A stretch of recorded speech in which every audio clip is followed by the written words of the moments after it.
अमान, मोहसिन, आवाज आ रही है? समझ आ रहा है? यस सर आवाज आ चलो, वेरी गुड। इसी के और एग्जांपल्स देख लो, ठीक है। जेड के एल है, ये सारी एक्टिविटीज हैं। They are all begin at the same time, लेकिन जब ये सारी फिनिश होंगी तब जाके एम स्टार्ट होगा, ठीक है। इसको मर्ज एक्टिविटी कहते हैं। मर्ज एक्टिविटी का मतलब कि जब तक ये सारी फिनिश नहीं होंगी, activity M can not start, ठीक है। ये भी फिनिश हो, फिर ये भी हो, फिर ये भी हो, फिर जाके ये एक्टिविटी स्टार्ट होगी। This is a merge activity.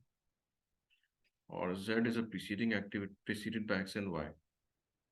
z करने के लिए आपको पहले x भी होना चाहिए, y भी होना चाहिए। इसी तरह डबल ए एक्टिविटी करने के लिए आपके दोनों x एंड y होने चाहिए, ठीक है। इसमें मैं ख्याल कंफ्यूजन होनी नहीं चाहिए, सिंपल सिंपल बातें सारी।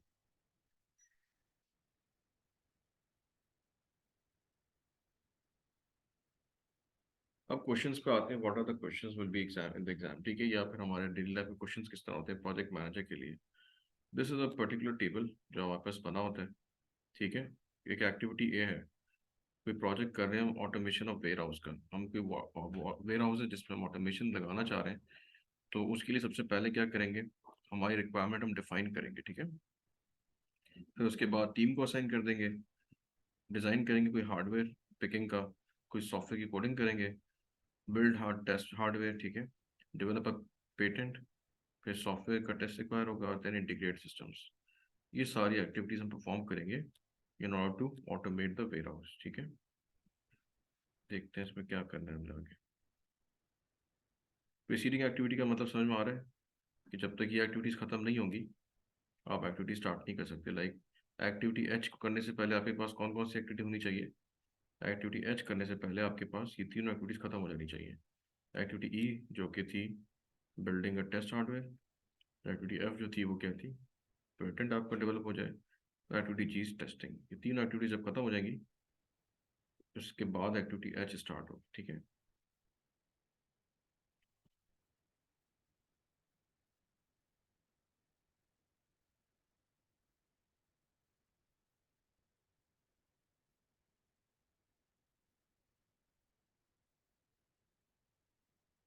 दिखाया थे कुछ तब बनेगा। This is the complete diagram, ठीक है। इसका ये नेटवर्क डायग्राम है, ठीक है। सिंपल नेटवर्क डायग्राम है, इसमें कोई अभी शेड्यूल या कुछ भी लोड नहीं किया। पहले एक्टिविटी ए हो गई, उसके बाद स्केड्यूल में लिखा था बी हो जाएगा, बी के बाद सी थी, बी के बाद डी थी, डी के बाद जी थी, ठीक है। और इसी तरह ए के साथ पैरेलल दो एक्टिविटीज थी, एक्टिविटी ए बी भी स्टार्ट हो गई थी, सी भी स्टार्ट हो गई। और सी के बाद पैरेलल दो एक्टिविटीज हुई, ई और वाई, ई और एफ। और ये तीन एक्टिविटीज जब खत्म हो जाएंगी तो आपके पास ये एक्टिविटी स्टार्ट हो जाएगी। किसी को यहाँ पे पूछना सवाल पूछ ले प्लीज, कंफ्यूजन कोई, क्लियर है यहाँ तक? No sir. Yes sir. Okay, then we move forward, ठीक है, आगे चलते हैं। अभी थोड़ा समझा रहे हैं आपको, ठीक है। अर्ली स्टार्ट क्या होता है कि आपने एक्टिविटी अपने टाइम पे स्टार्ट की और अपने टाइम पे फिनिश की। अर्ली स्टार्ट अर्ली फिनिश, ठीक है। तो ईटी क्या होता है कि इस एक्टिविटी में एक्सपेक्टेड टाइम कितना आपने प्लान किया हुआ है, या प्लान टाइम ईटी को कहते हैं कि कितने ये टाइम फिनिश कितने का लगेगा इस एक्टिविटी खत्म करने। लाइक नंबर ऑफ डेज हम प्लान करते हैं, जो एस्टिमेशन हमने सीखा था 2 दिन की एक्टिविटी, 4 दिन की एक्टिविटी। ये लेट स्टार्ट क्या होता है, कोई एक्टिविटी लेट स्टार्ट हुई है तो जाहिर सी बात है लेट फिनिश भी हो सकती है, ठीक है। और से फ्लोट आएगा, ये हम करते हैं आगे क्या बातें हैं इसको देखते हैं।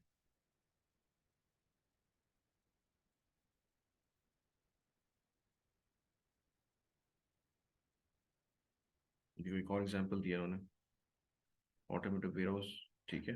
इसमें हमने टाइम लाइन्स डाल दिया, एक्टिविटीज के साथ डेज डाल दिए कि एक्टिविटी को कितने दिन लगेंगे। लाइक टास्क ए में कितने दिन लग रहे हैं, 10 दिन लग रहे हैं। और टास्क बी को करने में कितने दिन लगेंगे, 5 डेज। टास्क सी को करने में 25 डेज। इसी तरह टास्क एच तक करके हम देख जाएंगे डेज सारे, ठीक है।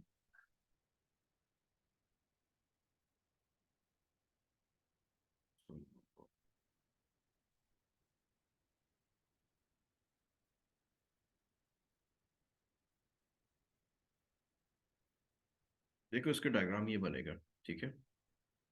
इसमें ये जो डेज डाले मैंने वो यहाँ से डाले। एक्टिविटी में कितना टाइम लग रहा है, इस एक्टिविटी को 10 दिन लग रहे थे करने को, इसको 5 दिन लग रहे थे, 20 दिन लग रहे हैं इसको करने में। ये सारे डेज हैं जो हमने डाले हुए इसमें।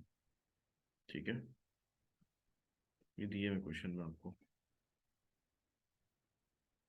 ठीक है, यहाँ तक किसी को कंफ्यूजन है कोई तो पूछ ले। नेक्स्ट स्टेप में आप क्या करोगे, the next step what you do,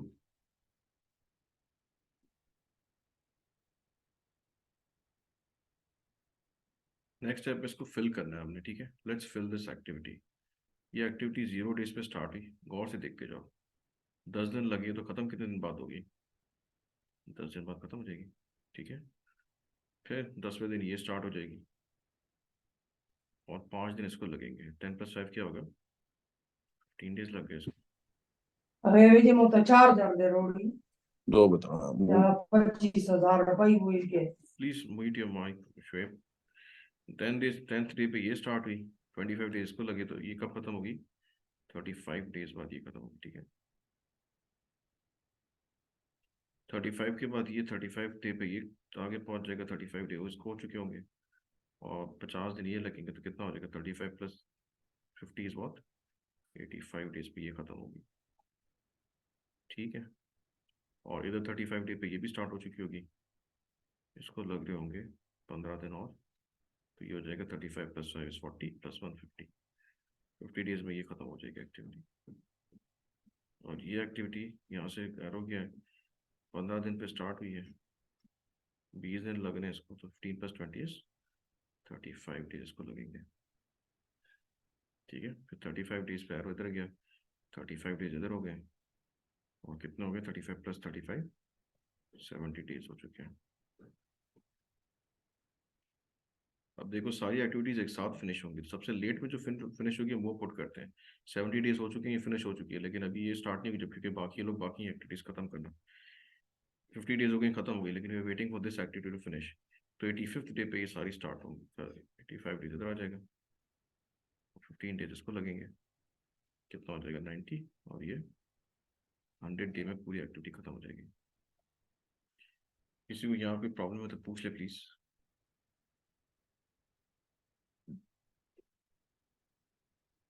clear, ये फिगर्स मैंने कैसे डाले यस सर। 10 डेज का टाइम है तो 0 + 10, 5 दिन, ये प्रैक्टिस से आ जाएगा, आपको एक आध करोगे ना।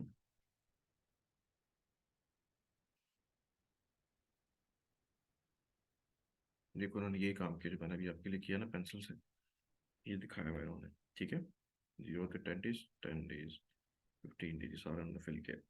100 डेज में एक्टिविटी खत्म हो गई। ठीक है, इसको मैंने फॉरवर्ड फिल किया है, इधर से ऐड करके इधर पहुंचो, इधर से ऐड करके इधर पहुंच रहा हूँ। इसका एक तरीका बैकवर्ड का भी होता है। बैकवर्ड, दिस इज फॉरवर्ड से हमें क्या पता चलता है, हम अज्यूम करें कि हर एक्टिविटी पर टाइम पे स्टार्ट हुई है, it all started early, start हुआ है और अर्ली फिनिश हुआ है। ठीक है, अगर कोई एक्टिविटी बैकवर्ड पे जाती है उसमें क्या होता है देखते हैं। Let's see what is happening in terms of backward.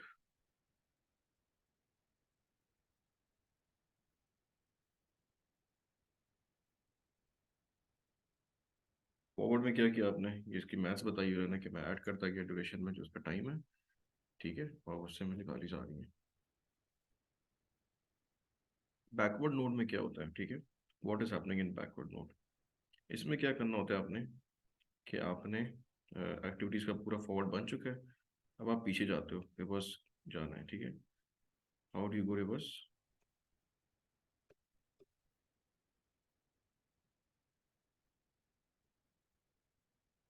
Reverse कैसे जाते हैं आपने, इधर। ठीक है, how do you go reverse, इसको देखो, ये आपने पहले फिल कर लिया, आपको 100 है, 100 में से क्या करना है, 15 को माइनस करना है, तो चल जाएगा एक्टिविटी कितने टाइम में, 15 डेज में थी तो पीछे वाली वैल्यू 85 आ गई। ठीक है, अब 85 वापस जाएगी पीछे। जब बैकवर्ड में जाते हो तो you put the lower value, जो लास्ट आपकी जो वैल्यू लोएस्ट होगी वो आप जाएगी। ठीक है, 85, यहाँ से 85 चलेगी वापस। ठीक है, जब मैं इसको उस पूरे फिगर में दिखा दूँ तो शायद ये बेहतर समझ में आ जाएगा। That's what I wanted. Forward और बैकवर्ड दोनों एक साथ देख लो, उससे क्लैरिटी आ जाएगी कि मैं क्या कर रहा हूँ। इसकी बात कर रहा हूँ मैं, ठीक है, I am talking about this. पहले आपने फॉरवर्ड फिल कर ली सारी वैल्यूज, ये समझ में आ गई नहीं सारी, ये आपने फिल कर ली सारी, ठीक है। यहाँ तक आप पहुँच के 100 डेज में प्रोजेक्ट खत्म हो रहा है। What you will do next is that कि you go back. Go back का मतलब है आपने ये वैल्यूज फिल करनी है। 100 माइनस 15 इज 85, समझ में आ रहा है। फिर ये 85 चला गया पीछे ट्रांसफर होके, यहाँ पे आपने 85 जो मिला था आपने यहाँ लिख देना 85। 85 का मतलब है कि 85 माइनस 35 विल बी 50, ये वैल्यू आपने डाल दी। सेम इज द केस, आपकी 85 यहाँ था, ये भी यहाँ 85 चला जाएगा, यहाँ भी 85 जाएगा, ठीक है। और इसी तरह माइनस करोगे 85 माइनस 50 35, फिर इसमें 85 माइनस 15 70, ठीक है। 50 माइनस 30 20 30। बस एक बात याद रखनी है, जो सिंपल रूल है कि फॉरवर्ड में जो वैल्यू है वो हाईएस्ट वैल्यू जाती है, ठीक है। कि जैसे हमने 3 एक्टिविटीज थी तो तीनों जब तक ये खत्म नहीं होगी मैक्सिमम डेज पे जाती है। मैक्सिमम डेज वाली 85 थी, 3 एक्टिविटीज बर्स्ट में आपने सोचना होता है, बाकी सीधा सीधा है। तो 85 की वैल्यू आगे गई थी, ये बात समझाने की है। और पीछे जाते वक्त वैल्यू कौन सी जाएगी, द लोएस्ट ऑफ बिल को। जैसे यहाँ पे 2 एक्टिविटीज है, अब ये 25 दिन का डिफरेंस आ रहा है और यहाँ 10 दिन का आ रहा है, तो कौन सी पीछे वैल्यू जाएगी, तो 10 की वैल्यू जाएगी यहाँ पे, ठीक है। The lowest of both of them. 25 में यहाँ नहीं लिखूंगा, ठीक है, क्योंकि दोनों जो छोटी वैल्यू वो जाएगी। इसी तरह यहाँ पे जो छोटी वैल्यू है वो जाएगी, ठीक है। यहाँ तो वैसे 85 ही थी तो तीनों गई, लेकिन 2 एक्टिविटी जैसे यहाँ पर है तो लोअर ऑफ देम, अब जैसे यहाँ पे 35 है और 70 है, तो कौन सी वैल्यू जाएगी, जो छोटी वैल्यू है वो जाएगी। छोटी वैल्यू क्या है, 35 है, तो 35 क्या जाती है, ठीक है। ये बस बेसिक चीज़ है। और फॉरवर्ड जाते वक्त आपकी हाईएस्ट वैल्यू जाती है, लाइक 85 यहाँ पे था और 70 था और 50 था, तो हाईएस्ट कौन सा है, 85 है, तो 85 आगे जाता है। किसी ने यहाँ पे कुछ सवाल पूछना तो प्लीज पूछ लें।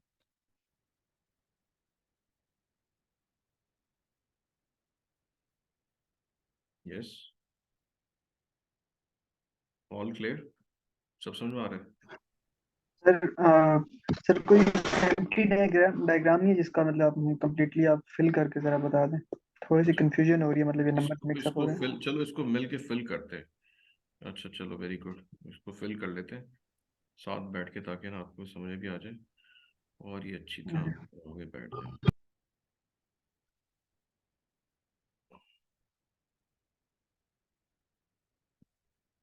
यहाँ तक हमने फिल किया, ये ठीक है, समझ में आ गया। ये फॉरवर्ड वाला, अब इसमें बैकवर्ड चलते हैं, इसमें ठीक है। फॉरवर्ड वाला सिंपल था, बैकवर्ड वाला जो है ना उसमें थोड़ा सा issue है। बैकवर्ड भी सिंपल है, देखो बैकवर्ड हम फिल करते हैं। 100 फिल कर लिया, 100 में से माइनस करो 15 तो क्या बचेगा, 100 माइनस 15 क्या होता है, 85 क्या होता है, 85। यहाँ लिख दो 85, ठीक है। अब ये वैल्यू तीनों जगह जाएगी, इधर भी जाएगी 85 और इधर भी 85 जाएगी, एरो दिखा रहा है ना, और इधर भी जाएगी। सर ये आप इस पे लिख रहे हैं स्लाइड पे, क्योंकि मेरे पास शो नहीं हो रहा। मैं लिख रहा हूँ, ओके। ठीक है। अब हो रहा है 85 85 85 तीनों पीछे गई हैं, ठीक है।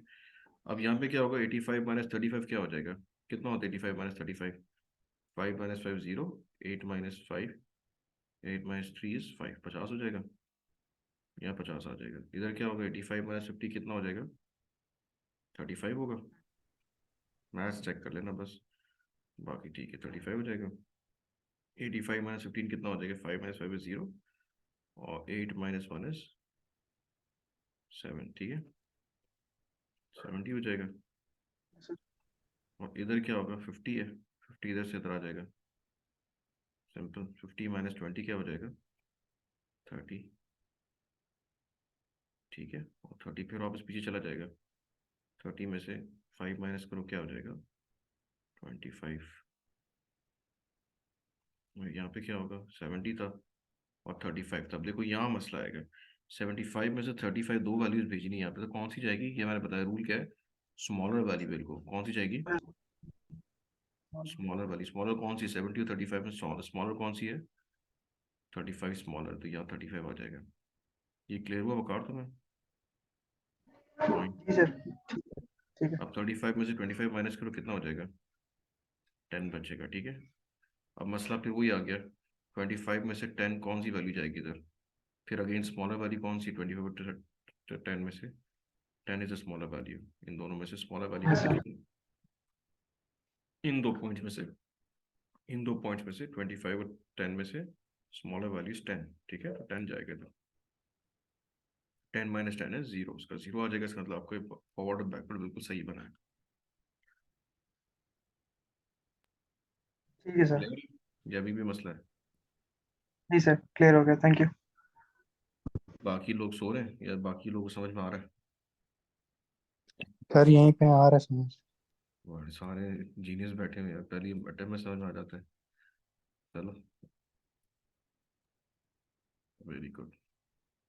बात समझ में आ गई? ये हम लोग बैकवर्ड और फॉरवर्ड करके पहुंचे हैं, ठीक है। एंड में जो निशानी इसकी है कि आपने सही किया नहीं किया है, ये 0 0 मैच हो जाएगा एंड में। अगर ये दोनों जीरो मैच हो गई, मैथ्स इसकी 0 0 हो गई है, इसका मतलब है ये मैथ्स आपकी बिल्कुल ठीक है, ठीक है।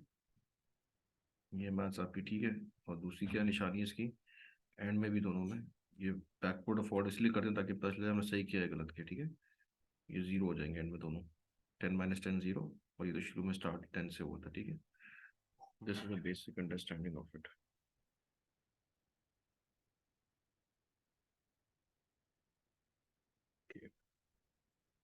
अभी सारी इसके ऊपर वो चल रही है, क्या नाम है? अच्छा, एक चीज़ मैं तो बता दूं, इसमें क्रिटिकल पाथ क्या है? अच्छा, वो याद दिलाया। What is a critical path? इसमें जिस एक्टिविटी में फ्लोट 0 है, फ्लोट 0 का मतलब क्या है? 10 माइनस 10 क्या होगा? 0। 30 माइनस जी 15 सर। क्या होगा? 30। हाँ बोलो। 35 माइनस 15, 35 क्या हो जाएगा? फ्लोट 0। 85 माइनस 85 0। ये सारी जीरो फ्लोट की एक्टिविटीज हैं, ठीक है। अब देखो यहाँ 0 नहीं आ रहा, 85 माइनस 15 इज नॉट 0, ये कुछ वैल्यू आ रही है, ठीक है। इधर क्या है? 50 माइनस 35, इधर भी कुछ वैल्यू आती है, ठीक है। ये भी कुछ वैल्यू आ रही है, ठीक है। तो जिन एक्टिविटीज में फ्लोट 0 है, ठीक है, उनको उन्होंने एरो से मार्क किया हुआ है। देखो ये, देखो ये एरो, ये दिखा रहा है ये वो एक्टिविटीज हैं जिनका फ्लोट 0 है, ठीक है। बाकी एक्टिविटीज जो यहाँ से गई यहाँ पे, फिर ये पाथ है, फिर ये पाथ है, फिर ये पाथ है, ठीक है। This is going to be the critical path, this is going to be the, कि इन एक्टिविटीज का ये पाथ है, क्रिटिकल है, इन पे आपने नजर रखनी है, क्योंकि इसमें फ्लोट अगर ज्यादा होगा तो फिर एक्टिविटीज की वजह से पूरा project can get delayed, project can get delayed, ठीक है। Critical path is that activity जिसमें आपकी फ्लोट की वैल्यू, जो हम बाद में पीछे पढ़ के आए, कुछ ना कुछ फ्लोट की वैल्यू है, ठीक है। यहाँ पे एक डेफिनेशन हम छोड़ के गए पीछे, उसको देख लो दोबारा, क्रिटिकल पाथ को।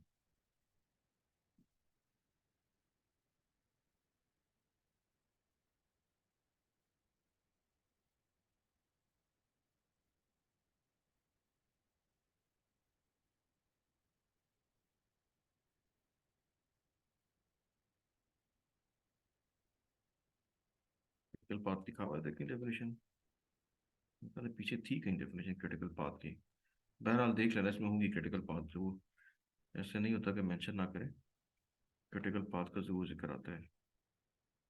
जो कल हम असाइनमेंट कर रहे थे ना, उसमें क्रिटिकल जो पूछ रहे थे आप लोग, वो क्रिटिकल पाथ का बता रहे थे, किसमें क्रिटिकल पाथ है, एक्टिविटीज ऑन क्रिटिकल पाथ है, कोई ये रहा। क्रिटिकल पाथ क्या है? ये लिखा हुआ, the longest path through the activity network allows for completion of all project related activities. The shortest expected time in which the entire project can be completed. Delays on the critical path will delay the project, ठीक है। इसका मतलब है जो activities हमने highlight की थी, जिसमें क्रिटिकल पाथ नजर आया था हमें, उनको आपने नजर रखना है, उन पे कोई डिले नहीं आना चाहिए। उन पे डिले आया तो project can get a delay, ठीक है। ये नेटवर्क डायग्राम में जो हमने एरोज बनाए थे, तो सर वो जो असाइनमेंट में क्वेश्चन है उसका क्रिटिकल वो फाइंड करने के लिए हमें ये नेटवर्क डायग्राम बनानी पड़ेगी। हाँ नेटवर्क डायग्राम बनानी पड़ेगी, ठीक है। उसमें ज़रूरी नहीं है, बेसिकली वो एक अलग पार्ट था, उसके बगैर भी इसको कर लेना, नेटवर्क डायग्राम बना लेना। अब तुम आ गया है तो उसका मैं सोल्यूशन भी अपलोड कर दूंगा, अब समझ में आ जाएगा, ठीक है। अभी इसको डिस्कस नहीं करते, अभी फिलहाल इस पे ही रहते हैं, ठीक है। उसको अलग से अगर मैं डिस्कस करना होगा तो मैं क्लास में कर लूँगा, ठीक है। बात समझ आ रही है सबके? या कोई परेशानी हो रही है? ये जो एरो वाली एक्टिविटीज है ना, ये वो सारी एक्टिविटीज इसमें फ्लोट जीरो है। फ्लोट कैसे जीरो निकला? 10 - 10 जीरो आ गया, 35 - 35 जीरो आ गया, 85 - 85 जीरो आ गया। बाकी में जीरो नहीं आता। 85 - 50 is not zero, something value. Something value वाली एरोज ये हैं, ठीक है। ये सारे ये एक्टिविटीज है, इसमें जीरो नहीं है। 30 - 50 इज नॉट जीरो, ये भी नॉट जीरो है, ये भी नॉट जीरो है। तो ये सारे क्रिटिकल पाथ पे चल रहे हैं, ठीक है। चलें आगे। आगे थ्योरी है, ठीक है, इसको ज़रा पढ़ यस सर। लेते हैं। प्रैक्टिकल नेटवर्क लॉजिक एरर्स होते हैं इसमें, यूज़ ऑफ एक्टिविटी नंबरिंग और ये सारा मैथ्स बताइए। ये इलॉजिकल लूप ये कभी नहीं होता हमारे इसमें। हाँ, ये ज़रूर देखोगे आप नेटवर्क डायग्राम को, जो असल में सॉफ्टवेयर डिज़ाइन होता है वो इस तरह होता है। जो सॉफ्टवेयर में कोई देख रहा है बना हुआ नेटवर्क डायग्राम तो आजकल इस तरह नज़र आती है, ठीक है। इसमें प्रॉपर्ली लिखा होता है कि भाई ये स्टार्ट कब होगी, ट्यूसडे को पहले महीने में, फिर 1 जनवरी फर्स्ट डेट होगी, और इसका ड्यूरेशन होगा 10 दिन का। तो 10 दिन गुजर जाएंगे तो उस वक्त आएगी 14 तारीख होगी, क्योंकि सैटरडे संडे को हम काउंट नहीं करते, हम वीक डेज को नहीं करते, वर्किंग डेज को 14 वर्किंग डेज होते हैं, ठीक है। प्रैक्टिकल बात बता रहा हूँ, प्रैक्टिकल वर्किंग डेज होते हैं।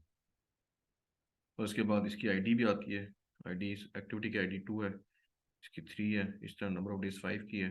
देखो डेट्स आ रही है, ये वही क्रिटिकल जो बॉक्स हमने बनाए थे ना, सॉफ्टवेयर में इस तरह बनते हैं ये इसका एक और प्रेजेंटेशन का मोड ये है। If you want to present in this manner, this is also a way to present it, ठीक है। और देखते हैं आगे क्या। इसको गैंट चार्ट से बनाना है तो सर गैंट चार्ट ही बन जाएगा। देखो गैंट चार्ट में क्या नज़र आ रहा है। गैंट चार्ट पहले किए कभी आप लोगों ने गैंट चार्ट्स? ये देखो दिखा यस रहा सर। है 0 डे की एक्टिविटी है, फिर इसके गैंट चार्ट बता रहा है। ये देखो ये ओवरलैप एक्टिविटी सारी, ये एक्टिविटी साथ चल रही है। ये एरोज बता रहे हैं फिनिश टू स्टार्ट, ये फिनिश हुआ तो ये स्टार्ट होगी दूसरी एक्टिविटी। ये भी फिनिश टू स्टार्ट है, ये फिनिश होगी तो ये भी स्टार्ट है। दिस इज थोड़ा सा बड़ा बन जाता तो हम दिखाता, this is the Gantt chart view of this. सारी एक्टिविटीज है, स्टार्ट डे ये, फिनिश डे ये, ठीक है। फ्लोट्स कितने, स्लैग्स कितने हैं।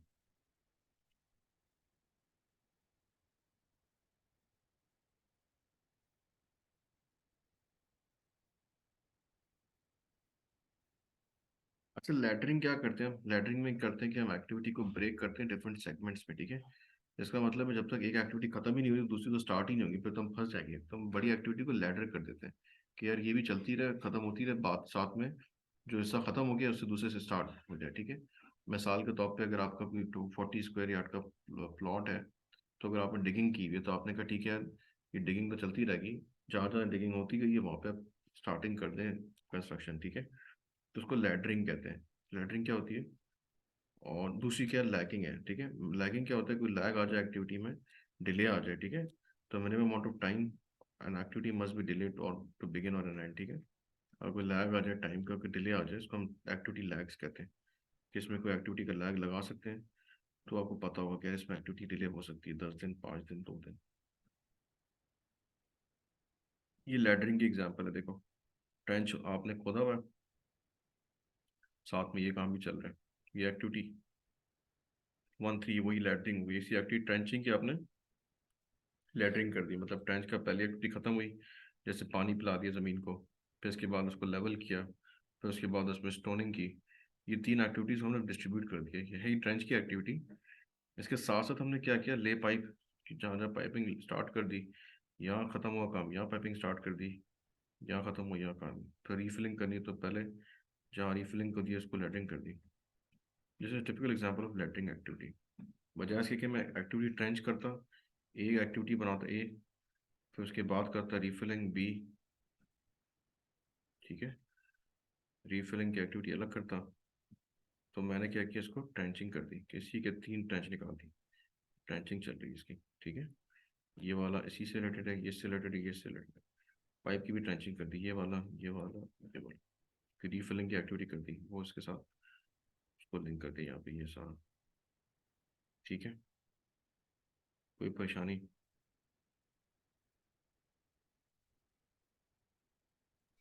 No sir. ओके, तो ये एग्जांपल्स हैं स्टार्ट टू फिनिश एक्टिविटी, और ये सारा क्या होता है, ये फिनिश होगी ये स्टार्ट होगी, ठीक है। तो लैग इसमें लगाने तो हम ये बेसिकली आगे की चीज़ें हैं, लेकिन बहरहाल इसे तस्वीर दिखा दी, अब समझ लो। ये स्टार्ट होगी तो ये भी स्टार्ट हो गई, ये स्टार्ट है तो ये भी स्टार्ट चल रहा है, स्टार्ट टू स्टार्ट रिलेशनशिप कहते हैं इसको, ठीक है।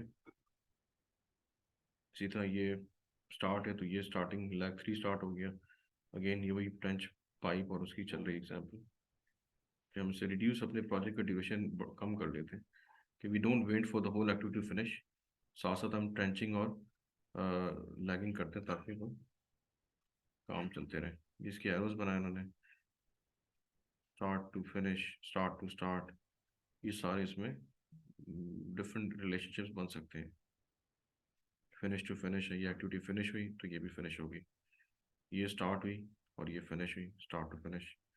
और ये कॉम्बिनेशन है कि ये भी स्टार्ट है तो ये भी स्टार्ट है, ये स्टार्ट टू फिनिश है, ये फिनिश टू स्टार्ट है। ये बेसिकली आपके प्रैक्टिकल यूज़ नहीं होता।